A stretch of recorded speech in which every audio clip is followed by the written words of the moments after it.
G'day, mate. Let's just take a moment, shall we? Imagine we're floating, just gently, way up high above a city that's still mostly asleep. Down below, the first hint of morning is starting to kiss the horizon. It's a soft, peachy glow, the kind that makes you feel like everything's going to be all right. This is Munich, waking up nice and slow. From up here, it looks like a giant, beautiful blanket, all tucked in and peaceful. The streetlights are still twinkling like leftover stars that forgot to go home. It's that magic time of day, that little slice between night and morning, and we've got the best seats in the house for the show. The sun is just starting to peek out, and its first rays are catching the very tops of the highest buildings. They're turning from a deep, sleepy blue to a brilliant, warm gold. It's like someone's slowly turning up the lights on a massive, intricate stage. You can start to make out the shapes of things.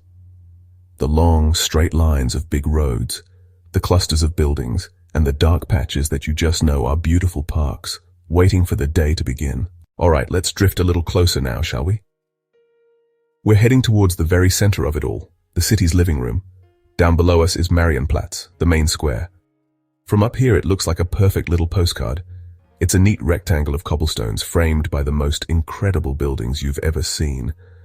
The main attraction, the big fella, is the new town hall, or the Neues Rathaus. It's a stunning piece of work, a proper Gothic masterpiece.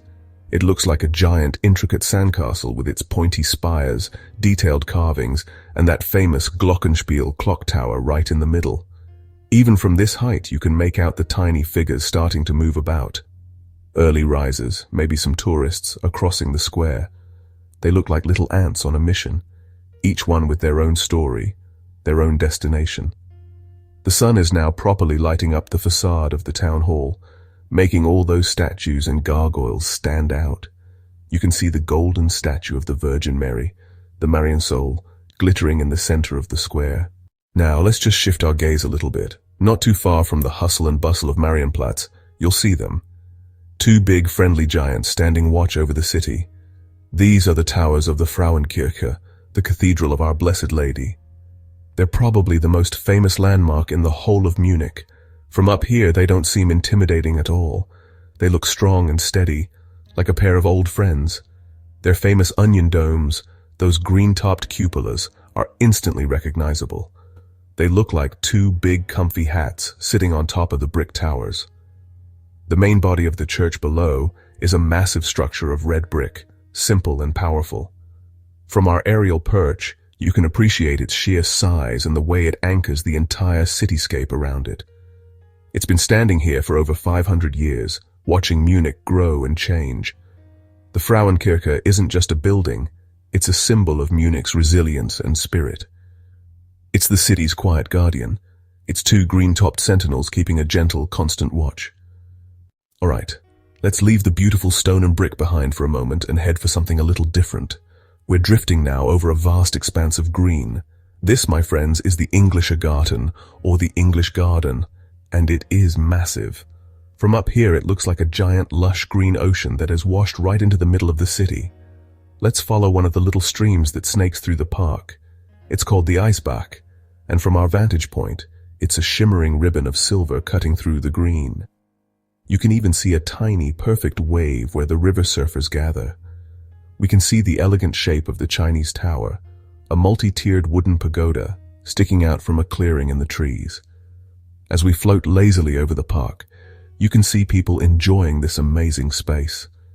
Tiny figures are jogging along the paths, others are lying on blankets, soaking up the morning sun. The garden is the city's lung, its place to breathe and relax. The contrast between the dense, man-made city blocks and this huge, natural-looking landscape is just stunning. Let's pull back up a bit, gain some altitude, and take a wider look at the city's fabric.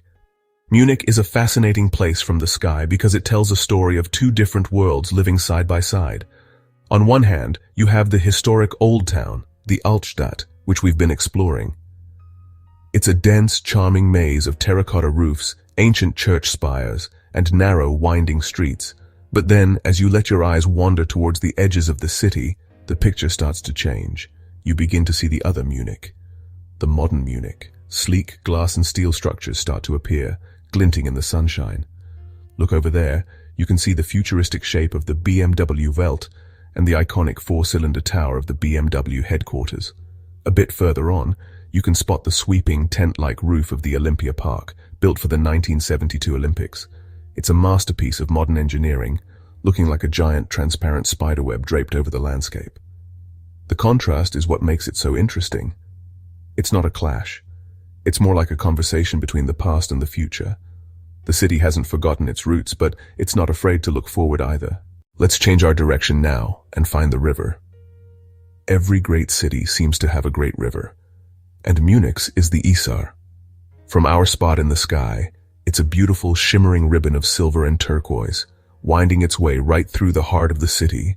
It's not a straight, boring canal. It's a living, breathing waterway with twists and turns, gravel banks, and little islands covered in trees. It looks so refreshing. We're going to follow its path for a while, just drifting along above it. Look at how the city has embraced it. You can see the bridges, both old and new, stitching the two sides of the city together. Down on the gravel banks, you can just make out people relaxing, enjoying the sun, and dipping their toes in the cool water. It's the city's beach. In some places, the river widens, creating peaceful lake-like areas. In others, it rushes over weirs, creating little patches of white water that sparkle in the sun. It's a dynamic and beautiful feature. Following the Isar from above gives you a different perspective on Munich. You realize how connected to nature the city really is. Just watching it meander through the landscape from up here is incredibly calming.